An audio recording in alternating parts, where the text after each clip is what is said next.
Welcome to the show, ladies and gentlemen. I am your host, your girl, the one and only Tiffany E, aka Smackdown TV2, and I am here to give you guys all of the tea when it comes to wrestling and maybe a little bit of odds and ends in between there. So why don't you go ahead, go get your snacks, go get your juice, go get you a good drink, a good glass of wine if you can drink it. If you're underage, don't be drinking, okay? Go on and get you some juice or something and sit back and listen as we kiki and holler about wrestling. Because over here, you get a plethora of things when it comes to my show, okay? You get wrestling commentary. No benefit of the doubt. Dr. Phil say don't do that. Dr. Phil say when somebody show you who they are, and so did Maya Angelou, believe them. Them two hoes are snakes.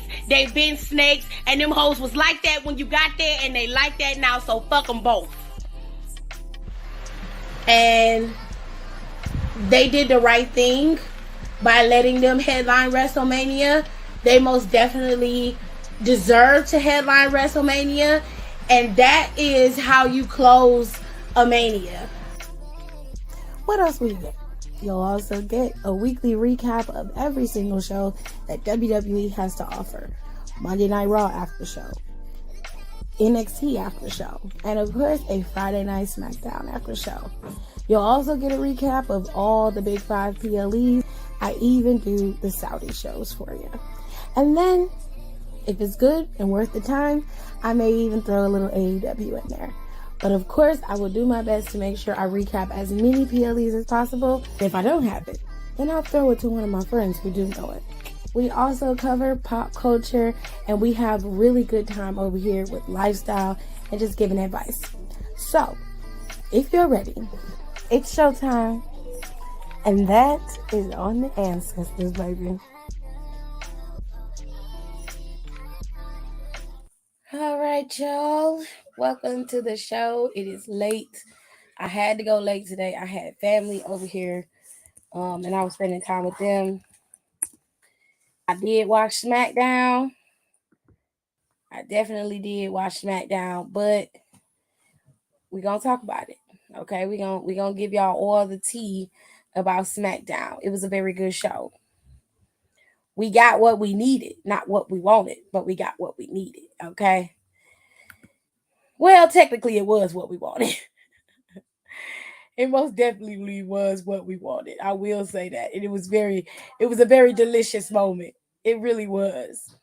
Now, I'll be honest, I didn't get to see, a matter of fact, I didn't get to hear everything that happened when it came to the end of the show with Roman and the Usos in terms of what exactly was said, but I did get to see the Usos turn on Roman officially as a team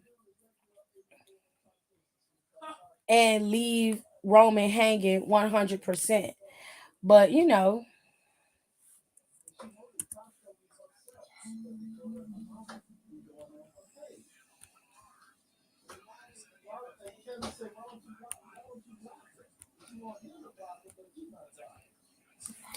so hold tight, y'all. I'm just gonna get the renders for next week's SmackDown and of course this week's SmackDown. Because I don't have all of them.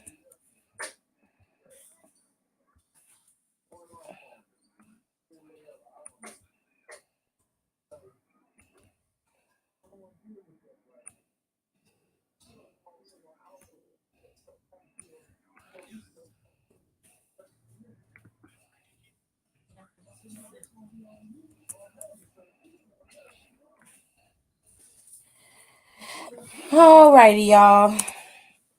I think I got them all. Oh, I got a couple more to get. Just a couple more. So I hope everybody had a good day. We're going to do top commenter of the day in a second. All right. How to get prepared, child. Let me see what I got in here already, though. Let me look. Okay, so I have EO's thing in here already. Let me pull up the other ones. We're going to get boom, boom, boom, boom, and boom. Oh, and we got to get this. Boom, boom. Okay. So hopefully I'll be able to upload all the renders.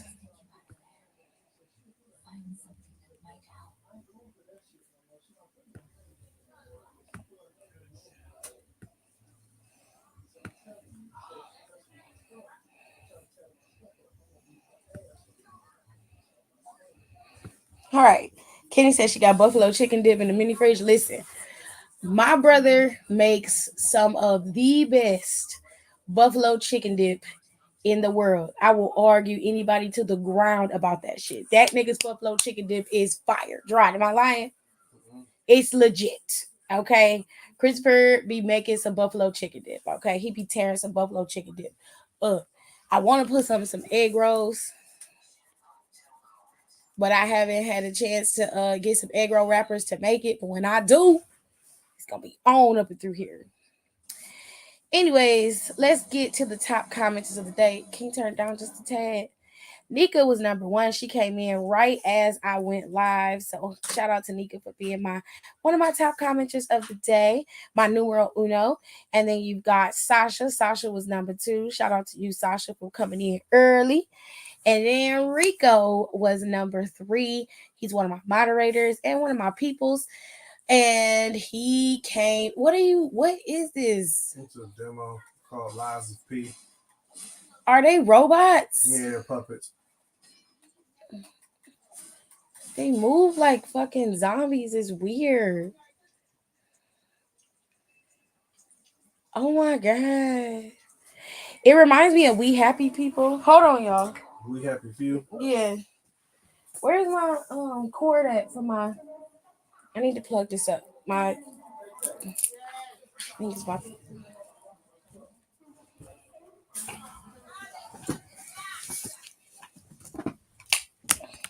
Without hitting yourself in the face?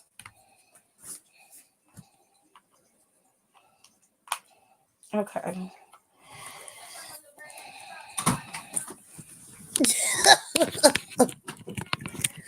It's a hot job.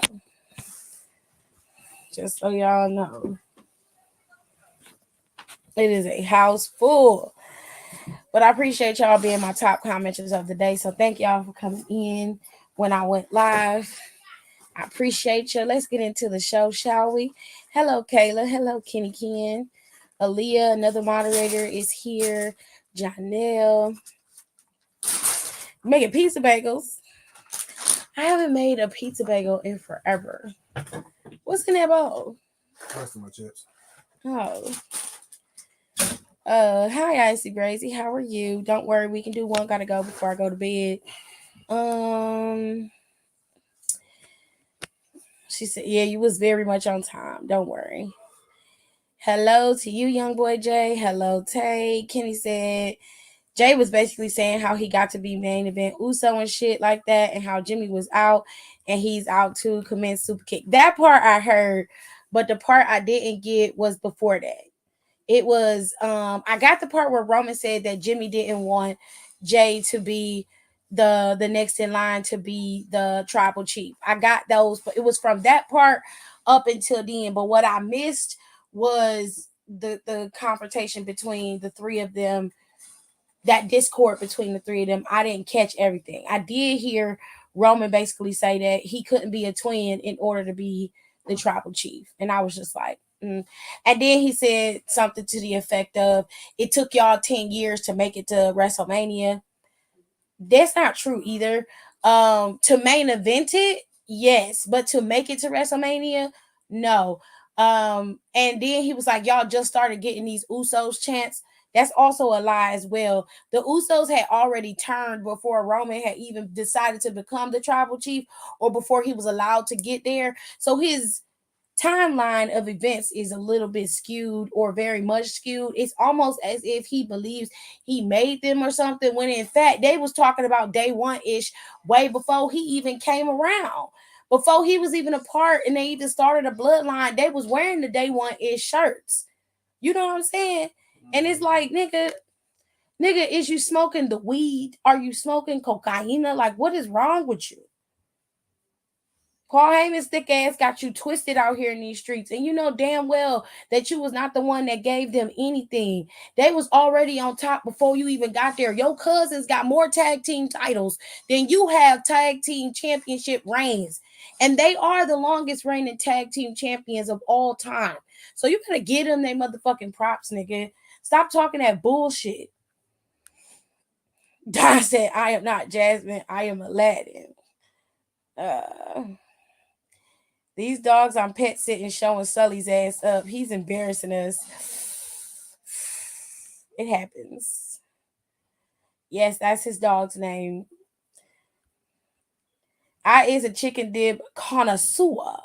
I'll be the judge of that, ma'am. When I tell you that my brother's chicken dip is fire, I mean that.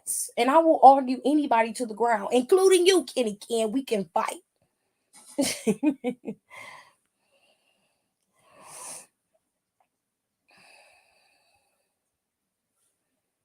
I've never made a pizza bagel. It's actually really good. I like them. Not that I couldn't. I just thought bagels were too dry for all that. Actually, once you put the sauce on there, put them in the oven, you get that nice little crunchy, chewy exterior, soft on the inside. You get nice pizza sauce, put you some cheese on there. Ooh, put the right type of pepperoni on there. It's also good. I like to dice my pepperoni up and put it on the pizza bagel. If it's a homemade pizza bagel. Oh, Jay said that Jimmy got everything. Prom king, most likely to succeed, etc. Did you hear that part? Oh no. No, I didn't hear that part. Pizza bagels are top tier hors d'oeuvres. Huh? What? I didn't hear that. I didn't even know he said it. I couldn't hear because I said we had a house full of people, so it was hard to hear. But I'm indoctrinating my nieces and nephews in the wrestling, and I like it because now Tina gonna be tormented. Ah, that is a method to my madness. Hey Hiram, how are you? He said Sully been acting a fool, and these dogs are so proper and well mannered. Well, he needs to be trained. He said no. Well, that's more towards the owner, and that's facts, Don. You are 100% correct. He said no. Pizza bagels aren't whores, hors d'oeuvres, as she should be. I'm been a tormentor because I got my little nephew. He was sitting there just watching, and Montez Ford and then was on the TV, so he just looking. And Montez just doing all these flips and kicks and shit. And my nephew just watching. He just in awe. And I was like, yes, you must start them early. Oh, I'm sorry to hear that, Hiram. I'm sorry to hear that. I'll ask you later on what's going on when we get done with SmackDown. All right. So the first match of the night was this massive ass gauntlet match, which they did kind of weird. Aaliyah said, yeah, that part was right before he turned around and said he was out. Okay. So right here is the gauntlet match. This was the first match of the night. It started off with the Street Profits and the Brawling Brutes. And quite frankly, between Pretty Deadly and the Street Profits and the Brawling Brutes, they had the best match. I don't know why they kept Hit Row off of this render, but Hit Row was a part of it. Okay. I don't know why Hit Row wasn't here. But let me pull up the one where they are because I ain't about that life of discrediting people. And they should have had them in that render. They should have been there. They not in this render either. But why though?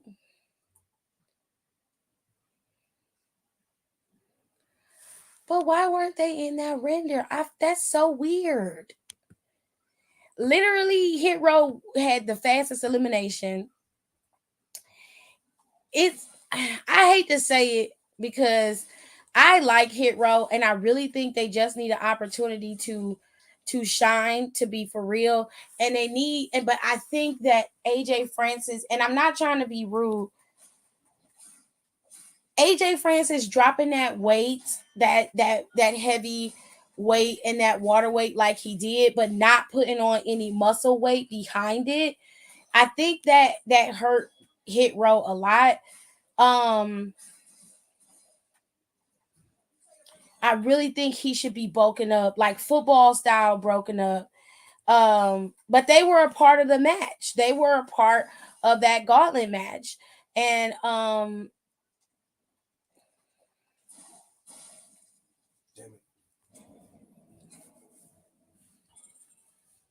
I swear they were backstage with everybody.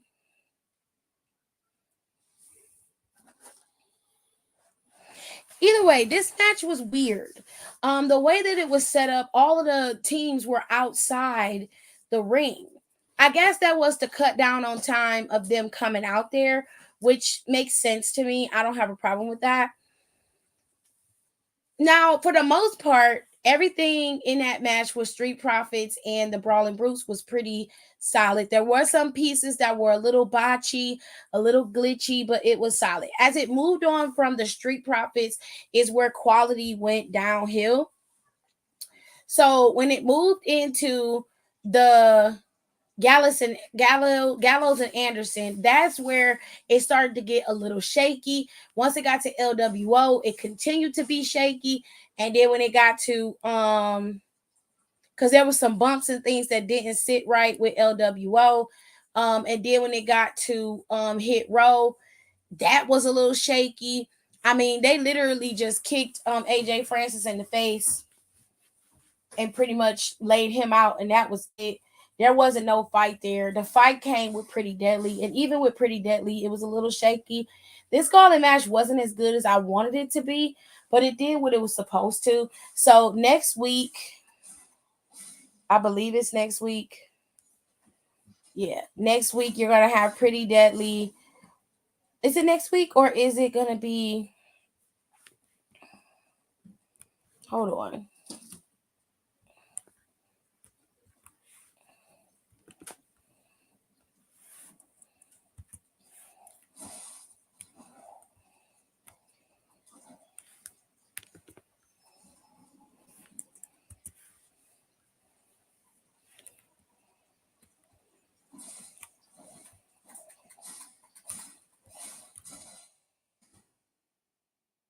Is it next week or is it?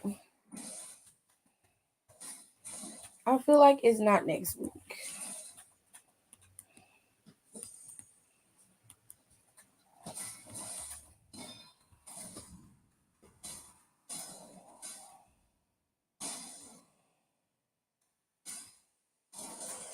Let me double check. Let me see.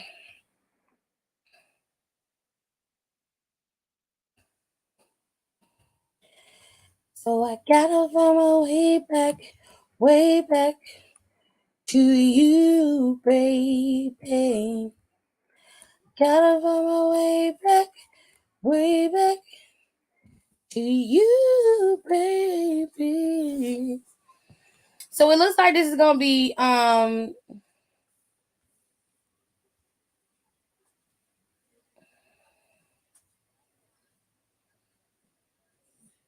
this looks like it's gonna be next Friday. Either that or the Friday after next. Because this says Friday at 8. Hold on.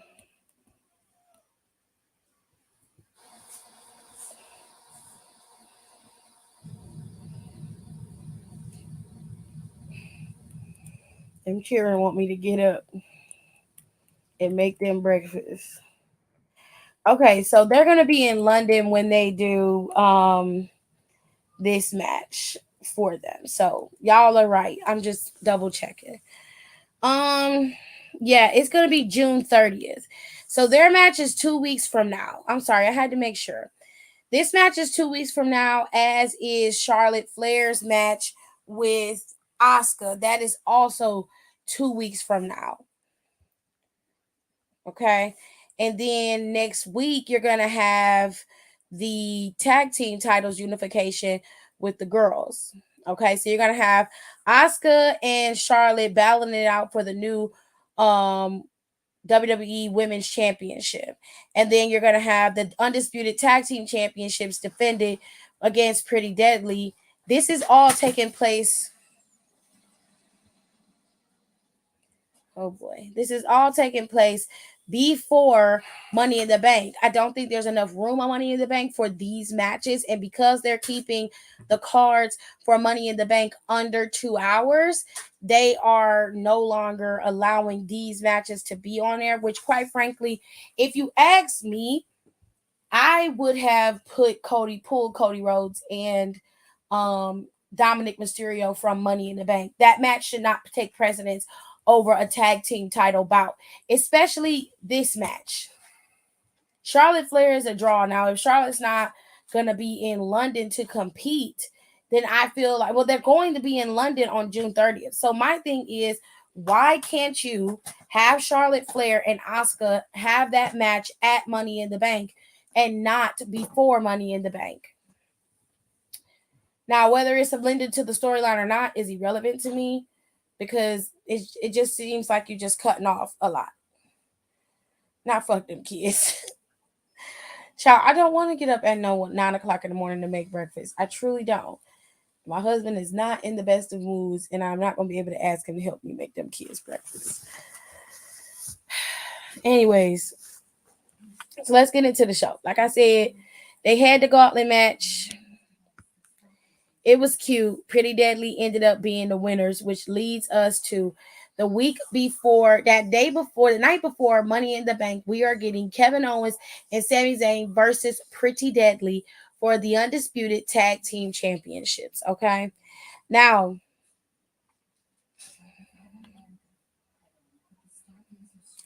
what other match did we have that night?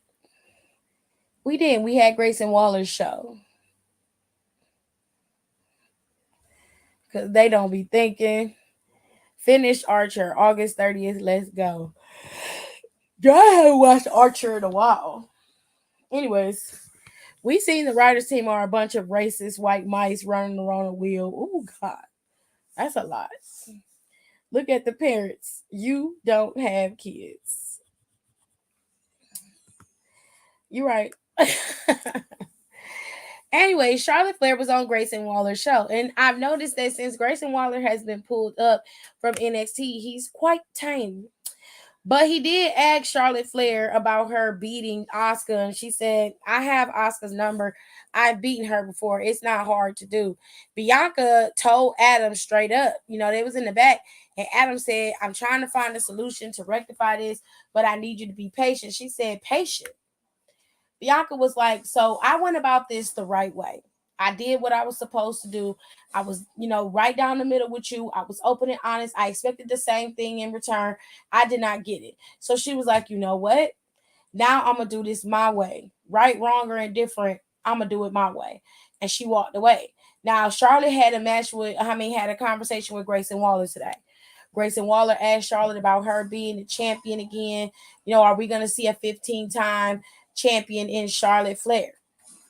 She like 15 times, 16 times, she said, I'm just going to be a champion. I'm always a champion, As he was asking Charlotte all these questions, Bianca Belair came out there. Now, Charlotte had on a very cute cat suit. I just wish that Troy would have made her cat suit the whole arm. Like her arms, I don't think they should have been out. I think everything should have been connected together. The whole thing. And I think that just would have been lit. She has some very cute silver shoes on with it. And I love when her hair is crinkled like that. It gives her this very lion mane-esque type of look. I didn't like the super dark like eyeshadow because I feel like Charlotte's face has very striking features. She looks better when her makeup, her eyeshadow is not so focused on the smokiness, and it won't play up so much on her eyes. It really brightens the eyes when she has a lighter eyeshadow, but she still has a cool liner on there, and she has lashes. I think that is the better look for her. That suits her better. Smoky eyes to me are not something that I feel like she should wear. It darkens her face, it squints the eyes, and it doesn't give her the brightest, boldest look that she should have, because she's a beautiful woman to me. I think she's absolutely stunning but there are just some things that everybody just can't wear. And a smoky eye for me, in terms of Charlotte, is not my favorite look on her. It doesn't make her look bad, but when they do that and they darken, put that black eyeshadow and black liner everywhere, it just really makes her older in the face. And of course, it tightens the eyes. Um, but Bianca came out there, very cute cat suit. I just wish it was her natural skin tone and not that off nude mesh color that she had. But it was a very cute cat suit. She had some cute clear shoes on, ponytail done right, stones in her hair, makeup was flawless. She did what she should have, which is a simple eye look, nice lipstick, very simple and bold. She looked beautiful. But Bianca came out there and she was just like, I just don't understand how things work around here, but maybe you can help me out since you seem to be able to move and shake the way you want. She was like, you left after you got beat, pretty much it was on hiatus, and left your ass at home and then came back and was able to get a title shot. She said, sis, how? When I was already promised the deed to get my title shot, to get my rematch. Seeing as how Oscar stole my championship from me. But she said, I'm just trying to understand how it works around here, so maybe you can help us this out. And Charlotte was like, well, to keep it all the way real and to keep it funky, sis, she was like, look, I start the line, I am the line. When I want to come in here and get a championship, I'm coming in here to get one. Whether you standing in the line or not makes no never mind to me. I didn't make the rules. I'm not the one who enforces them either. But she said, you must damn sure believe I'm going to take the opportunities when it's given, which we all know that Charlotte has said on multiple occasions before. Now, what took me out was she was like, I went up against Rhea Ripley, and you're right, I lost. But I didn't get a title rematch. Did I get a rematch for my title? No. But she said, so if we're being honest, we both are owed a rematch. She was like, okay, Charlotte, I'll give you that. She said, I'll give you that. But she said, after I lost, I stayed. I didn't run away. So Charlotte was like, hold up. I might be a lot of things, but running away, I ain't never done. She said, now I might have went on a hiatus. I might have taken my ass home, but I didn't run anywhere. She said, I'm a champion without a belt. I'm a champion all day, every day. I embody what a champion is and what it should be. Can you say that about yourself? Oh, Bianca wasn't having it. Bianca said, bitch, I know you're not questioning my authority. Okay? She said, girl, I'm the EST of WWE. But she said, you know what? It's cool. She said, y'all could go ahead and have y'all match at Money in the Bank. She said, oh, next, y'all, right before we have Money in the Bank, you can have your match. I'm all for that. It's cool, sis. I got you. But she said, you best believe I'm going to have my ass ringside, and whoever will be there to let you know, and I step in this ring to let you know that I'm going to be the one standing there holding the champion. Because she said, baby, ain't nothing about me ever scared of nothing. And not only was I a champion, but I was the longest reigning champion of the modern era. I didn't have to do it 14 times because I held on to mine as long as I could.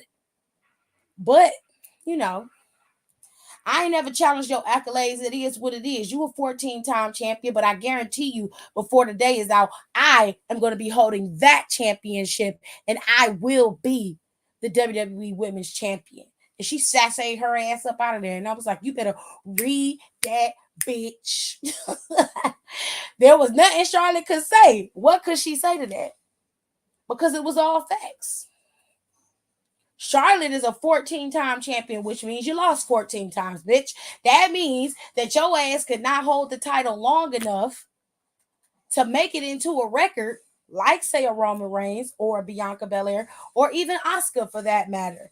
But you're a 14-time champion. No one is denying that you have greatness, but your greatness is tenured in quantity, not quality. And that's all Bianca was trying to say. But she read that bitch from the root to the tutor, and she sashayed her ass up out of there. She was like, I see you in 2 weeks. I see you. And Charlotte was like, okay, you got me. You got me, though. You got me. This ain't no Rhea Ripley. This ain't no motherfucking Becky, Bailey, and Sasha. This is motherfucking Bianca Belair. One thing you ain't gonna be able to do is outwork her, outtalk her, or outread her. She tore your ass asunder. She got your number, Charlotte. She got your ass together. Got your ass together. She got your ass together. She got you together. She tore your ass up. She was like, I'm tired of being nice. I'm tired of giving everybody the benefit of the doubt. I'm sick of that shit. It's not happening no more. I'm going to do this shit my way. And I was like, go ahead, Bianca. Live your best life, babe. We love that for you. So there was a mixed tag team match. I actually really liked the mixed tag team match. I thought that it was well done. Scarlett was able to finally showcase what she was capable of. She still did. And what she did was very reminiscent of how her character is portrayed. She is what you would embody. I like to call her a succubus. A succubus is... I think of her like a succubus, but not in terms of the demonic part where they're like, a vampiric sucking people dry. It's more along the lines of the seductress part. They're sexy, they're seductive, they're using that to entice the enemy, and then they strike like a cobra in the night. And Scarlett is dangerous in that effect. But let me tell y'all what made me laugh about this match. When Scarlett pulled AJ Styles off of Carrion, and Scarlett got up, and AJ Styles got up, and his hair was all over his face. Scarlett fixed his hair and was like, oh my God, your hair is amazing. You are such an attractive man. And she was like running her hands all over his body and shit. And then that nigga pulled off his glove and said, I'm married, bitch. He was like, bitch, I don't want your worn out, stretched out cooch. I don't want that shit.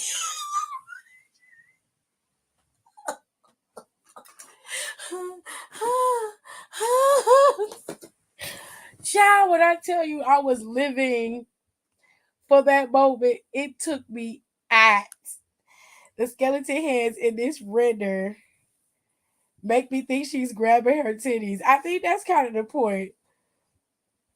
I said, yeah, Wendy, that's your man. Child, AJ Styles was not here for it. But Mia Yim did her job and took Scarlett out, but they both ended up taking each other out. And that's when Karrion was able to get the drop on AJ Styles, and he was able to pick up the win for his team. So Karrion and Scarlett have finally gotten out of this losing streak funk that they have been in for the last 6 months. Okay, it is finally time for Karrion to move into new charted waters, and I'm very curious as to what they're going to do next with Mr. Karrion Kross. Now, I'll be honest, I wouldn't mind if Karrion beat Austin Theory for that championship. At this point, drop it to anybody. Give it to anybody but fucking Austin Theory, okay? But it was legitimately a very good match. I loved that match. That was one of my favorite matches of the night. It was good. I liked it. So another match that I really liked from tonight was Zelina Vega versus Io Sky today. Okay, so Zelina and Io had a really decent match. But where it got to the end where it was messed up is when Bayley got involved. So Bayley was talking to the ref, trying to distract the referee, and that distraction cost Io the pin over Zelina Vega. They was arguing. Once Io realized that Bayley distracted the ref just a little too long, she was telling her, like, what are you doing? Why are you doing, like, relax, chill out? And Bayley was like, I'm just trying to help you. Zelina didn't want to hear that. She hit that girl with that 619, came through there and towed Io's ass up and got the pin, rolled her up 1, 2, 3, and she was out of there. Okay. Now Pammy Pockets and Io was still arguing in the back. And you know who showed up? Good old Shotzi Blackheart. Shotzi said, well. Lucky. It looked like we got a loser number 1 and a future loser number 2. She said, you know what? I don't feel bad for you because last week you cost me my match and my opportunity in the Money in the Bank. So she said, turnabout is fair play, bitch. Bailey was like, "You ain't even on damage control's level, ho. Get your corny ass up out of here." She was like, "There's nothing that you or I could, girl. We're not even trying to even acknowledge you. Get the fuck out of my face." She like, "Listen, EO, we gonna work this out. It's gonna be me and you, but it is every woman for themselves inside Money in the Bank, and I'm just telling you that so you understand. We gotta do what we gotta do, but for the good of damage control, because it don't matter which one of us win. Just one of us need to win, right?" It was long. It was a speech along those lines, and so Shotzi was like, "Well, since you so confident in yourself and you got it all figured out and you got it made," she said, "Okay, bitch, why don't you just put your motherfucking slot on the line against me? I mean, you confident, right?" Bailey started laughing in her face, and EO said, "Well, she accepts." Bailey said, "Bitch, what? I really don't. I really don't. Too late. Match has been made. Next week, you're going to have Shotzi Blackheart versus Bailey for Bailey's Money in the Bank time slot. Okay. Now, if Bailey loses, Bailey's out of Money in the Bank and Shotzi Blackheart is in. And quite frankly, I hope she do. Bailey does not need to be in Money in the Bank if we're being honest. But Shotzi could definitely utilize a rematch or a redo of Money in the Bank. She really could. It took forever and a day. Let's hope it keeps going. Are you talking about Scarlett doing well in the match? I don't think that was entirely her fault. So I'm going to move on from that. Both teams work well, but I wish the match was a little longer. Well, they had to make time for y'all precious tribal chief Roman Reigns. Low key wants Shotzi to win so she can have another chance to prove herself. Very good. What you laughing at? What I say? So we also got this. And the reason why we getting this match again is because Cameron Grimes got attacked during his backstage interview by Corbin because Corbin was attacked last week by Cameron Grimes, but Cameron Grimes was just repaying a receipt that Corbin had dished out some weeks prior. So Corbin and Cameron are going to have a proper match next week on Friday, and they're going to wrestle each other, and we're going to see how that all plays out. Now, also next week, you're going to have the girls. They're going to be fighting to unify those tag team championships. Now, I wouldn't mind if Isla Dawn and Alba Fire unified those tag team championships and Ronda and Shayna just got them to make this match a little bit more palatable. But I have a sneaky suspicion that Ronda and Shayna are going to be the ones to unify those championships. And then they're going to be presented with new tag team titles as well. And I hope after Money in the Bank, they also present the tag team champions, the unified tag team champions, Kevin and Sammy, with new tag team championships as well. If they're going to start giving out new championships, just about everybody needs new titles except for the Intercontinental Championship and the United States Championships. Those belts are fairly still, they're not new, but they're the latest belts to be revamped. Okay?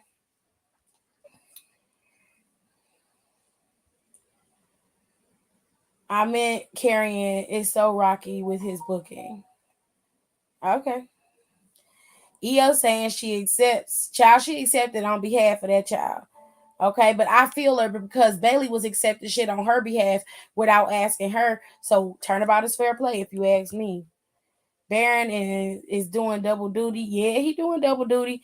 But it looked like he gonna lose to Carmelo Hayes. Where they going? What's the next pay-per-view for them? Gold Rush. He gonna lose in Gold Rush to Carmelo Hayes. There ain't no way he beating Carmelo. If he does, I'll be fucking shocked. I'm not even lying.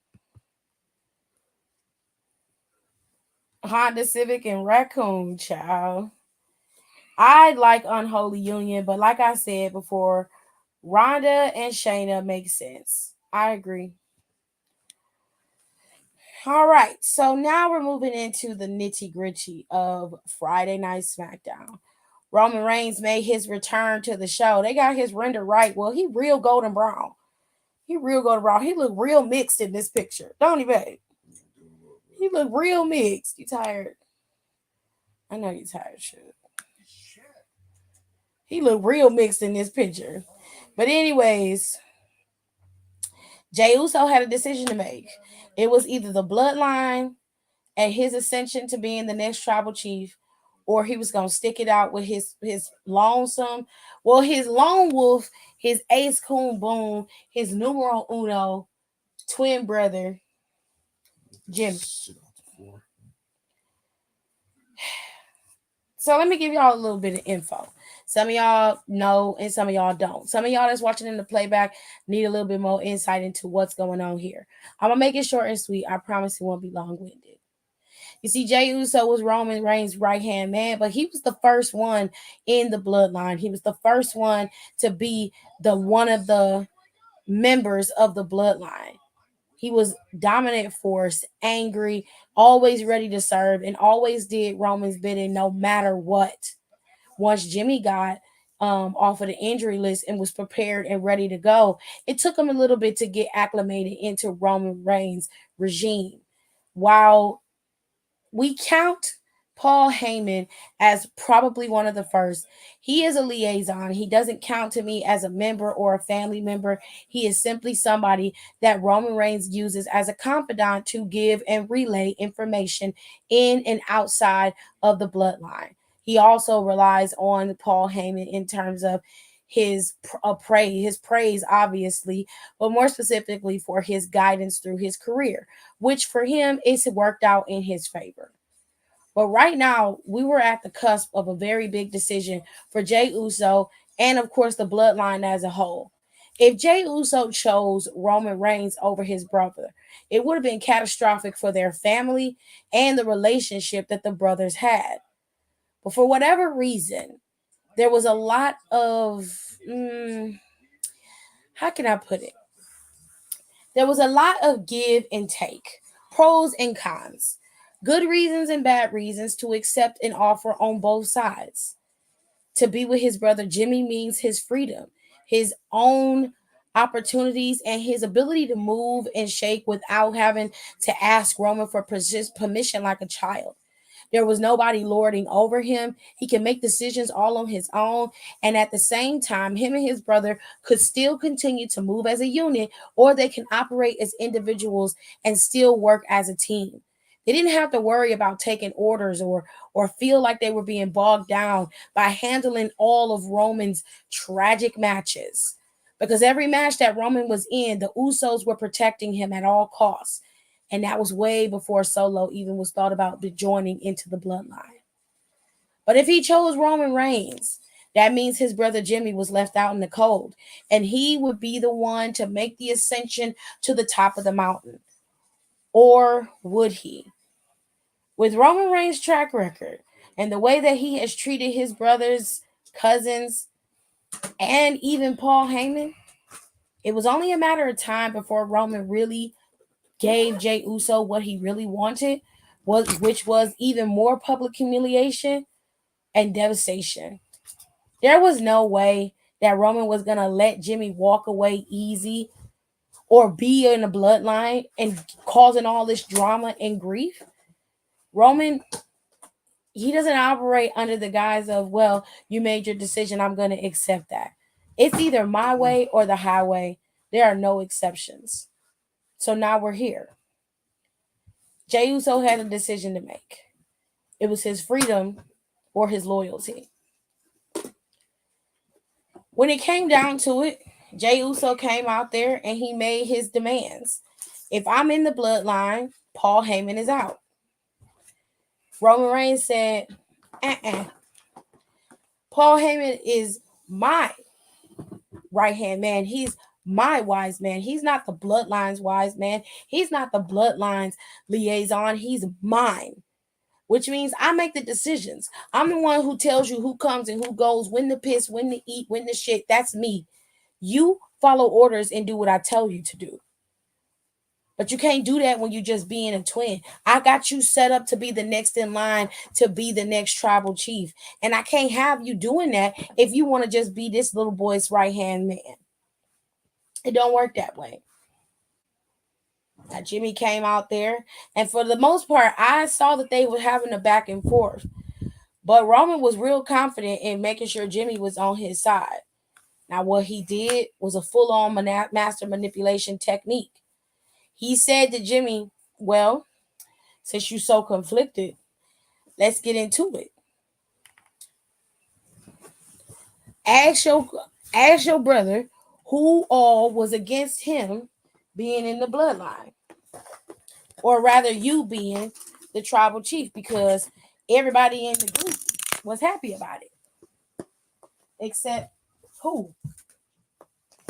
Wasn't Solo, wasn't Wise Man. He said, "Well, since he don't want to tell you," he said, "Wise Man, go ahead and tell Jay who didn't want him to be the tribal chief." And of course, Paul Heyman acted as if he didn't know what he was talking about. Or he acted like, "I don't want to tell you, but it was your brother." And Jimmy was standing there and he looked guilty, and he definitely was. And that set Jey Uso off. And Jey Uso said, is it true? And Jimmy said, "Yeah, it's true." There was no explanation to that. It was simple. "I didn't want you to be the tribal chief." That set Jey Uso off. He ran it down and he went off on his brother. He was like, "It was always you. You was always the guy. You was the prom king. You was the popular one. You got all of the shit. It's my time, and here you are blocking my blessings." Well, you know what? You out. Crowd goes wild. And of course, Roman is lapping it up because he thinks he's won. He thinks he's got everything under control. They would never deny him, right? And Jey Uso then turns around and says, "I'm out too," and super kicks his cousin dead in the face. All hell breaks loose. Paul Heyman runs, and Solo tries to defend and protect his older cousin. But he ends up suffering a super kick to the face of his own. His brothers beat him down, and as Roman is laid out on the ground, slamming his hands on the ground, having a damn fit and conniption, the Usos lay their cousin out, kick him in the face again, double time, and stand tall as a team. The bloodline has officially imploded, and Roman Reigns only has 2 loyalists left. And if we know about Pauline's track record, we know that Paul Heyman don't stick around for the whole ship to sink. Just like on the Titanic, as he's watching it go down, he has another ace in the hole. Now, more than likely, Pauline has 2 options that he can move into here. Paul Heyman could go over to Raw and entice Damian Priest to manage him and be his manager and help him ascend to the top of the ladder. Or he can work with Austin Theory and give Austin Theory an edge and make him better and help ascend him to the top of the ladder. Either way, Roman Reigns is on his way out, and a new world order is going to come in. Now, I don't know how this is all going to work or play out. Now, I'll tell you this. Roman can't be a happy camper. And of course, he don't have no more people to send on a warpath except for Solo.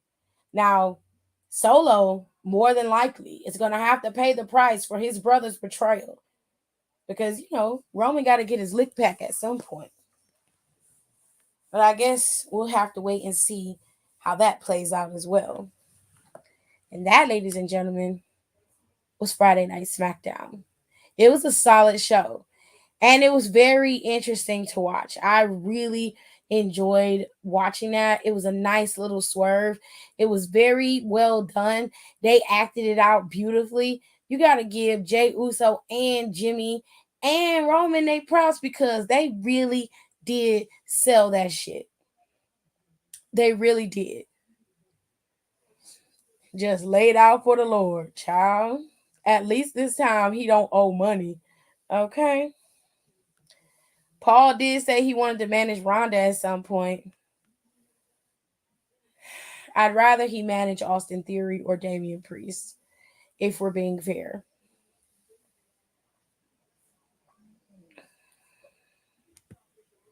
So like I said, next week we got a couple of matches already set and ready to roll. The girls are going to be defending their tag team championships. This time, these tag team championships are going to be unified, whoever is the winner. And then in 2 weeks, Charlotte Flair will be competing for the WWE Women's Championship against the current champion, Asuka. Next week, you're going to have Baron Corbin going up against Cameron Grimes. And of course, Shotzi Blackheart is trying to get her way in to the Women's Money in the Bank by defeating Bayley and taking her spot. And on June 30th, or it says it's next Friday, I'm hoping this is June 30th because they said in London. So on June 30th, the boys will be competing for the undisputed tag team championships. Pretty Deadly will be trying to snatch those beauties away from Kevin Owens and Sami Zayn. Now, I don't know if the twins are going to be at SmackDown next week or in 2 weeks, but I will say that Roman probably is going to be on a tear and he's not going to be a happy camper. Y'all know how he rolls, okay? Now, Money in the Bank is on July 1st on a Saturday in London. You're going to have the girls competing in the Money in the Bank. There is one more woman that's going to be added to this Money in the Bank. I don't know when, but maybe they'll add Shotzi if, Bayley cheats or whatever. But it seems like they're going to add some more. They're going to add one more woman to this Money in the Bank ladder match. The men's ladder match is already set. Damian Priest will take on Butch, Shinsuke Nakamura, Ricochet, LA Knight, and Santos Escobar. And everybody who wins will be able to capture the Money in the Bank briefcase. And Dominic Mysterio will take on Cody Rhodes. And of course, the only championship match that is set to go at Money in the Bank is Seth Rollins' World Heavyweight Championship. And it will be contested by none other than Finn Balor. All right. Let me see. The bloodline imploding kind of reminds me of what Cody told Roman during Mania season about the Usos leaving and Solo and Heyman aren't far behind. Sammy as well. I don't want to see that. Maybe it is what it is. War is finally over. We are free. Sorta. There's still bits and pieces to take care of. Well, Kayla, it was a given. We've just literally been sitting here waiting. I mean, it was kind of inevitable. The war ain't over yet. Nah, we just in the throes of war. I'm sick of Dom mid-ass being on the card. I have to agree. I feel like this should have been a Monday Night Raw match. They could have had Monday Night Raw in London and they could have did this match on Raw. There was no need to have Cody and Dom on the card for Money in the Bank. I'm sorry. Because it's just not going to be worth it. Anyways, to liven this up just a bit before we get into One Gotta Go, Gold Rush is happening for NXT, and Shawn Michaels explained it this way. NXT, a 2-week TV special, Braun Breaker versus Seth freaking Rollins for the World Heavyweight title will main event next week on Tuesday, and the winner of that night of last week's match between Corbin and Ilya Dragunov will face Carmelo Hayes in 2 weeks for the NXT main title, and Baron Corbin won that slot. So we're going to have this next Tuesday. Seth Rollins is returning to NXT, which is pretty freaking cool. And you're going to have this in 2 weeks. Thea Hale will compete against Tiffany Stratton to try to take away her NXT Women's Championship. And next week, during the first week of NXT Gold Rush, Mustafa Ali will be the guest referee against Wesley and Tyler Bate. They will both be competing for the North American Championship. All right. And here you go with this. Next week during Gold Rush, Dana Brooke and Cora Jade will face off as well. So we got a lot going on. They got some pretty cool, interesting things going on over here in the E. And Slammiversary is shaping up for Impact. But I'll get into that next week on next week's episode. I'll clear all that up. I might start going live on Thursdays, which that means I'll go live every fucking day of the week. I might just cover it on Fridays, to be fair, so I don't have to do so much work and I do get to have a break.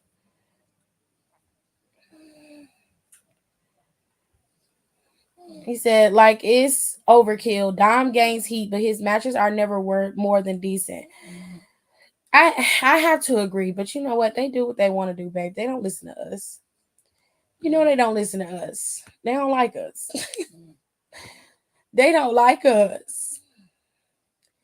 So I promised Icy Brazy that I would do One Gotta Go today, and I'm gonna do it before I go to bed. So let me see if I can pull it up. Should be in here. Yeah. All right. Some of these I believe that we have done before, but he asked to do it, so I'm gonna do it. All right. All right. Very good. Very good.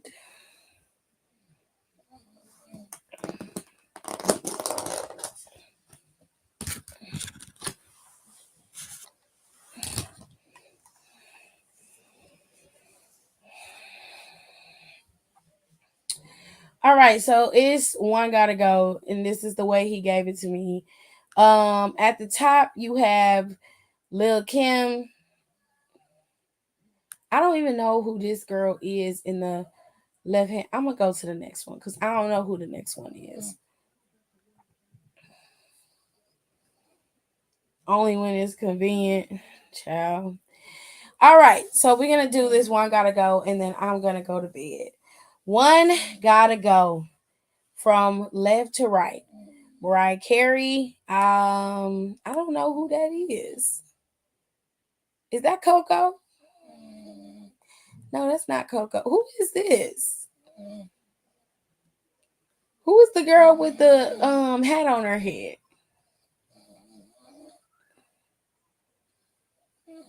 I don't know who that is.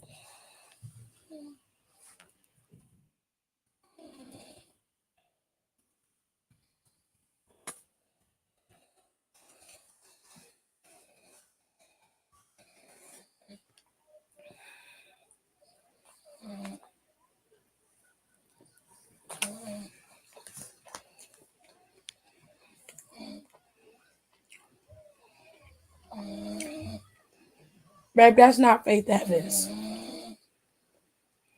Faith Evans is light skinned.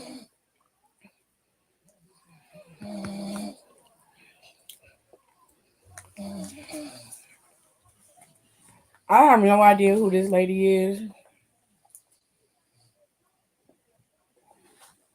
And I feel like I should.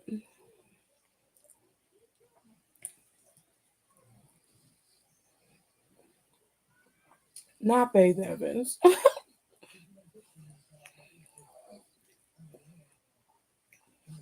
My lord.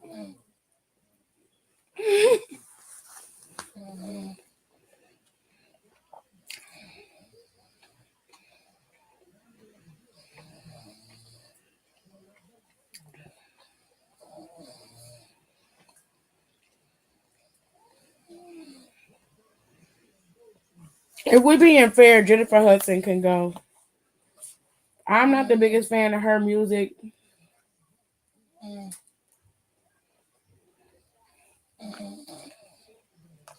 Jennifer Hudson movie can bounce. I mean, her music can go.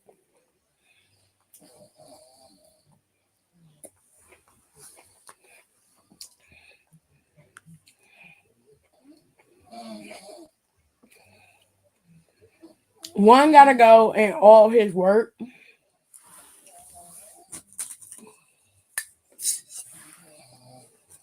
The only thing that Morgan Freeman has done that I really enjoyed was Lean on Me. He's had other movies and shit that I actually like, but not enough to be like, oh, he gotta stick around. So if I had to pick one, Morgan Freeman would be my pick. He definitely would be my pick.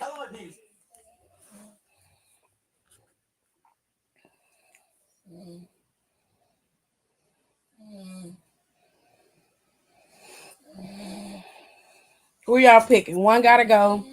Denzel Washington, Morgan Freeman, Lawrence Fishburne, Will Smith, Sam, or Eddie Murphy.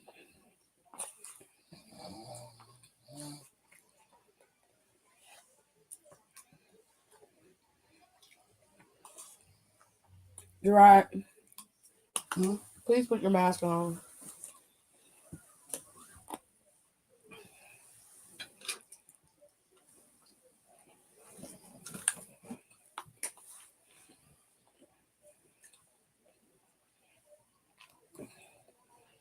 You picking Morgan? Yeah, he just that typical old black man that everybody knows and sees. I know that he was in Shawshank Redemption, but I feel like if we're being fair, anybody could have did that part. And I hate saying that.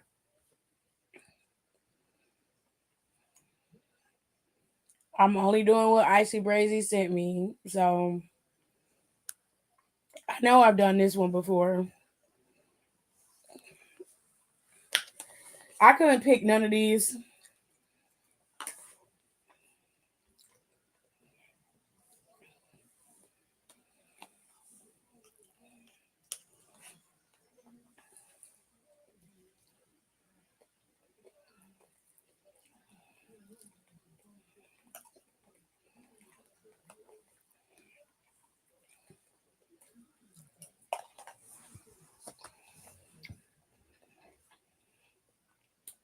So one gotta go.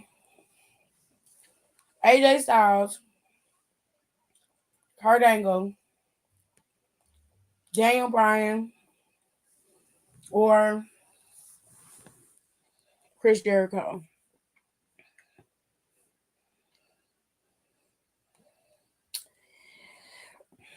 I'm gonna be controversial, but try it. Hmm? Can I have a Honda, please? Hmm?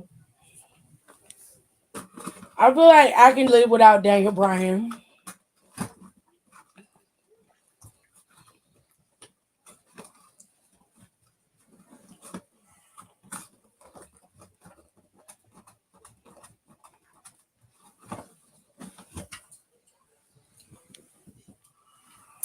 That's probably gonna sound real bad, but I can live without Daniel Bryan. So Chris Jericho had some iconic moments, like for reals.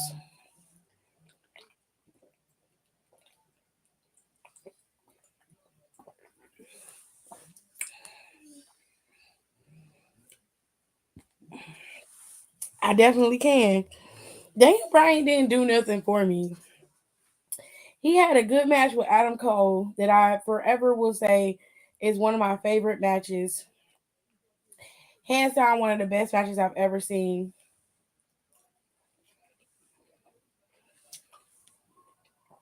And I will forever tout that as one of the best matches ever.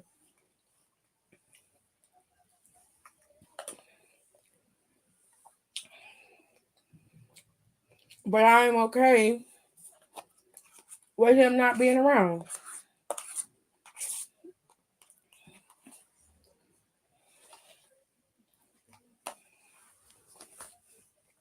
Chris Jericho might be a piece of shit, but he was entertaining. He was entertaining. He was fun to watch. He had more character in his thumb than Daniel Bryan did. And that's not even me trying to be funny. That's me in dead ass. Like Jericho came in during a time in wrestling where it was just he just was needed. I'm going DB. I don't need Daniel Bryan.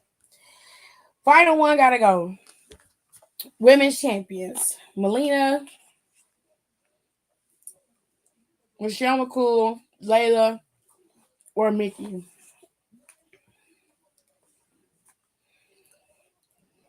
I'm gonna go Melina.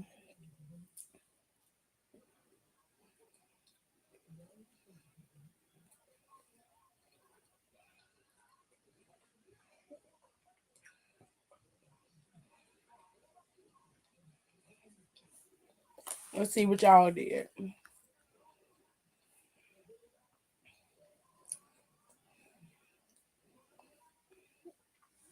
I see why you picked Michelle. Michelle would change the trajectory of the women's division as we know it.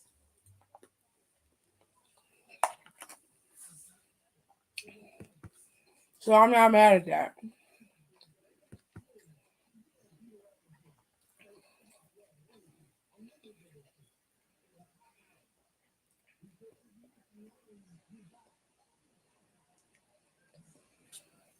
And that's all he picked for me. Those are all the one gotta goes.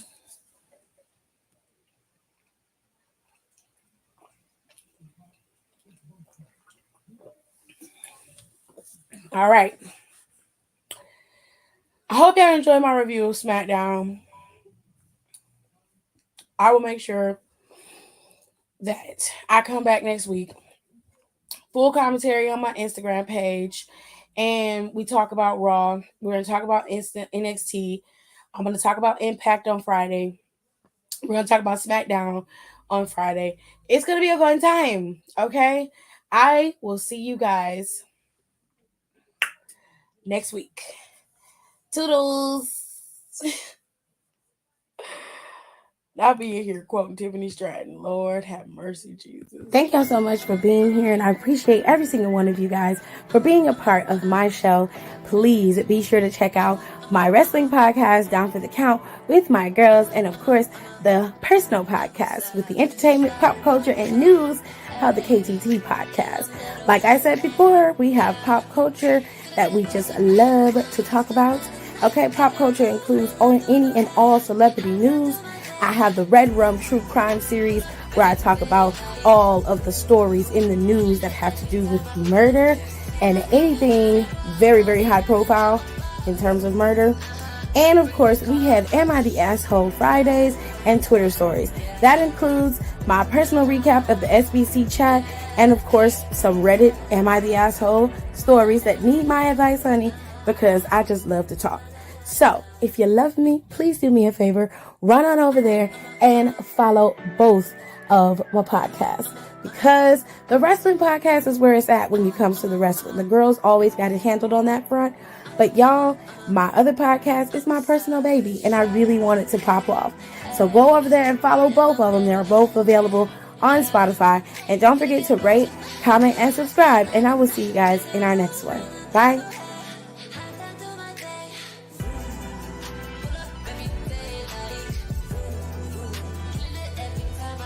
Equipment that you basically must have for this one is some butcher's twine, cheesecloth, a Dutch oven, and an immersion blender. And as you saw, some of those ingredients might be very hard to come by for you, such as the cardamom pods, the whole cloves, the ghee, kasuri methi, Kashmiri chili. I didn't even show you the mustard oil that I'm using. All I'm saying is this has the potential to be a lot for you, depending on your access to a lot of this stuff. I know for me, I wouldn't have a huge chunk of this stuff if it wasn't for these videos I've been doing throughout the years.